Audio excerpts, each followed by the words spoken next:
Well, hello and welcome back to Supposedly Fun. I am Greg. Now, I did TBR videos in September and October, and they didn't really go great if you followed along. So I'm kind of loath to do another TBR video, but here I am doing it. But I'm doing it a little differently. These are not books that I want to read in the month of November. These are just books that I want to try to get to before the end of the year. TBRs for me are very flexible, so if I don't get to these books, it's okay. It's not the end of the world. Everything will be fine. So I thought about this in a way that that seems achievable. I'm all about like achievable goals right now because I feel like the TBRs and all the reading I had going on at the same time was really starting to stress me out, and it was making it very hard for me to continue reading. So achievable goals is really the way to go. So the way I've done this is I went through books that are generally on my TBR. If you remember, I don't really have a TBR pile or a TBR cart or a TBR shelf. What I do is on my shelf, I just pull out books that I would like to read for my TBR a little bit further so they stick out a little bit. So I went through those and some of the other books that had been, because I do have a pile of books on my night table, which is not great, and I got to file those away. But I need to make room in my shelves first, which is a problem. But so anyway, I went through all of those and I pulled out the ones that I would like to get to before the end of the year. And then even among those, I whittled it down even further.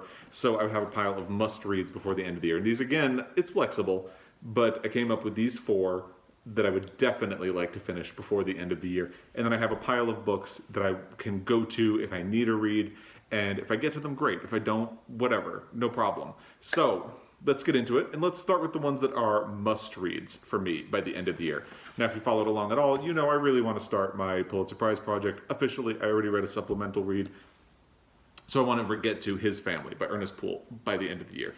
This was the first winner of the Pulitzer Prize for fiction. It generally acknowledged that he won it for a book that he had published 2 years earlier, which of course was not eligible because there was no Pulitzer Prize at the time. So I would like to read this and get my Pulitzer Prize project started and see how that goes. So that's for sure I would like to get in before the end of the year. Then I promised myself that I was going to read Girl, Woman, Other by Bernardine Evaristo before the end of the year. If you don't know, and if you don't know, where are you? Who are you? Girl, Woman, Other is the book that co-won the Booker Prize for this year with Margaret Atwood's The Testaments, and actually it was the one that stood out the most from the long list to me, so I would really like to get to it before the end of the year. It just sounds like something that would be right up my alley. The more I look into Bernardine Evaristo's backlist, the more she sounds like an author I'm very happy to discover, so I would really like to get to this before the end of the year. If I don't, whatever, but it's definitely one that I want to prioritize above some of the others. Because if I get to it, I have a feeling I'm going to like it. Now, then we have Find Me by Andrei Osmond. This is the sequel to Call Me By Your Name, which is one of my favorite books. I absolutely love it. So, of course, naturally, I'm going to want to prioritize this and get to it before the end of the year. Part of me had been thinking about rereading Call Me By Your Name again to build into this, but I reread Call Me By Your Name last year. So I like it, but I don't need to read it again. So yeah, Find Me by Andrei Osmond is definitely something I would like to get to before the end of the year. And then, this one's a bit of a surprise because I haven't talked about it as much, but as I was going through the pile, I kind of liked the idea of Little Women by Louisa May Alcott because I've done I think 2 videos comparing an adaptation of a book to the book. So Little Women has a new version that's coming out at the end of the year, and there are other older versions of it. So I got the idea that if I read Little Women, I can do a video comparing the book to the 1994 version with Winona Ryder, and then at the end of the year, I can do a video comparing it to the new version with Saoirse Ronan, directed by Greta Gerwig. And I think that sounds fascinating. So that convinced me to prioritize Little Women. I definitely want to read this. I will probably be trying to fit this in this month so I can then watch the Winona Ryder Little Women and do a video about that. And then I will be ready for the new adaptation when it is released. So those are the 4 books that I'm kind of labeling must-reads. These are the ones I would definitely like to get to before the end of the year. Everything else is optional, and these are ones that I'm going to be pulling from. There are a lot of them. So let's get talking about them. First one is a library book, so hopefully I'll be getting to it soon. It's Elton John's autobiography, which is entitled Me. Should be fascinating. Kind of works with Nonfiction November as well if I get it in, so boom. And because it's a library book, it's likely that I will be trying to get to that. Now, I pulled 3 novellas because it's Nonfiction November, but it's also novellas in November. So I pulled Franny, the Queen of Provincetown by John Preston. This is one of the Little Sisters classics that I had purchased about, I think, 2 months ago, and it is very short. So I figure would be a nice, easy little novella to get through and part of just an interesting LGBTQ book to get to. There's The Buddha in the Attic by Julie Otsuka, which I purchased from my library. It's kind of been on my radar for a while, but when I saw it in the library, I thought, oh, that's perfect for novellas in November. So I snagged a copy, and there it is. I am currently reading A Ladder to the Sky by John Boyne. This is a buddy read with Sean the Book Maniac, and somebody, I don't know who, I can't remember, I'm sorry, commented and said that I should read A Death in Venice for novellas in November because I'll have a better understanding of what John Boyne is doing in A Ladder to the Sky if I do. So I happened to be in my used bookstore over the weekend and I picked up a copy of Death in Venice and Other Stories by Thomas Mann. Maybe I'll get to it. Maybe it'll be a nice supplemental read to A Ladder to the Sky. Then I was going through, and this is something I picked up last month at a bookstore. It's Belonging, A German Reckons with History and Home by Nora Krug. It sounds fascinating. I love books that have investigative narratives, and this just sounds really interesting. It is also a graphic memoir, and I just think it sounds really interesting. So I would love to get to this by the end of the year, and it should be fairly easy to fit in. So here's hoping on that. Now, of course, Duck's Nova Report is going on the list. I'm not going to say it's a must-read, because I think, selfishly, I'm kind of thinking maybe this will be a good book to hunker down with during the holidays, if I get a little bit of a break. I don't know if I will. But it might also be a good book to hold on to for like a winter storm in January or February, and that might be a good way to power through a lot of it in one go.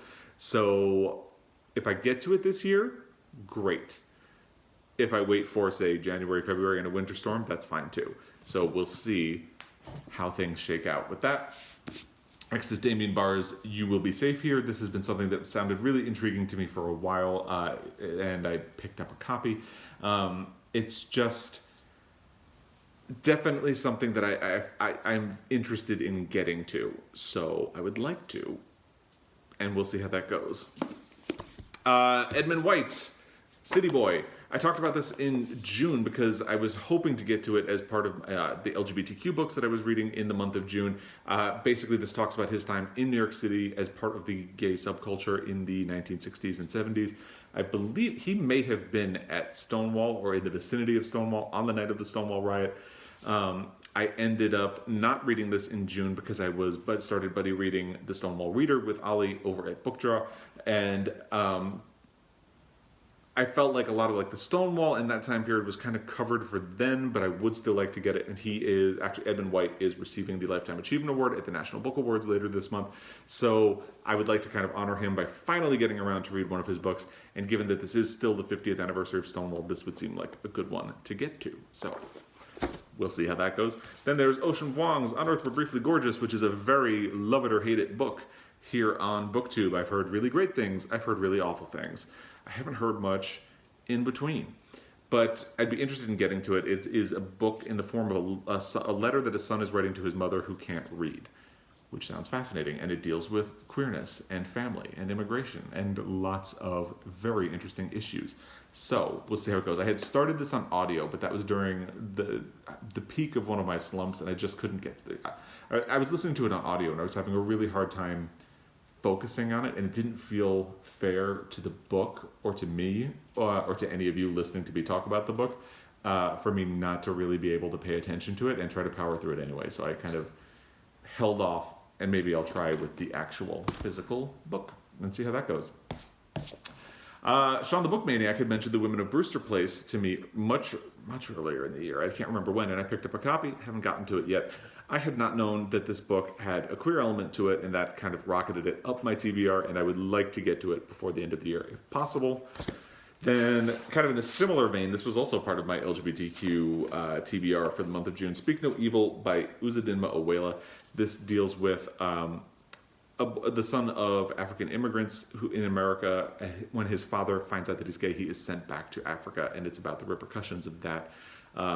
Should be a very fascinating book. I would love to get to it, and we'll see how that goes. Now, I've mentioned a couple of times that Mark Harris, who is a journalist mostly in the field of entertainment, wrote one of my favorite books last year, which was Pictures at a Revolution. I would love to read Five Came Back. So this was actually adapted into a documentary series for Netflix. If you haven't watched it, definitely check it out. It's really interesting. So this is the story of 5 major Hollywood directors. I'm referring to the jacket so I don't miss one of them. John Ford, George Stevens, John Huston, William Wyler, and Frank Capra.